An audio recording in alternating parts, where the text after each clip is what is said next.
রথযাত্রা সারা বিশ্ব জানে ভগবান জগন্নাথ তার ভাই বলরাম এবং বোন সুভদ্রাকে নিয়ে মাসির বাড়ি অর্থাৎ গুন্ডিচা মন্দিরে যান। কিন্তু আপনারা কি জানেন, এই আনন্দের যাত্রায় একজন কিন্তু খুব অভিমানী থাকেন। তিনি হলেন স্বয়ং মহালক্ষ্মী। কেন তিনি রাগে ফেটে পড়েন? কেনই বা তিনি জগন্নাথের রথের চাকা ভেঙে দেন? চলুন আজ শুনি সেই অদ্ভুত কাহিনী। জগন্নাথ দেব যখন রথযাত্রায় বের হন, তিনি তার স্ত্রী লক্ষ্মী দেবীকে মন্দিরে একলা ফেলে রেখে যান, তাও আবার একদিন বা দুদিন নয়, টানা ৯ দিনের জন্য।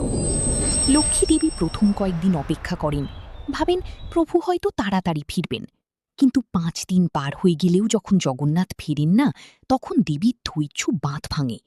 একেই বলা হয় হীরা পঞ্চমী। রাগে এবং অভিমানে লক্ষ্মীদেবী ঠিক করেন তিনি নিজেই গুন্ডিচা মন্দিরে গিয়ে প্রভুকে দেখে আসবেন।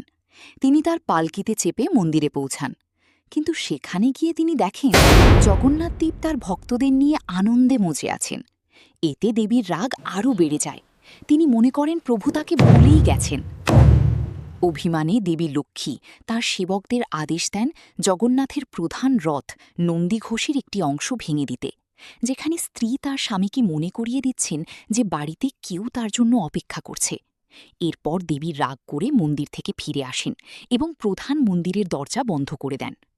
পরে জগন্নাথ যখন ফেরেন, তাকে লক্ষ্মীদেবীর রাগ ভাঙাতে বহুমূল্য উপহার দিতে হয়।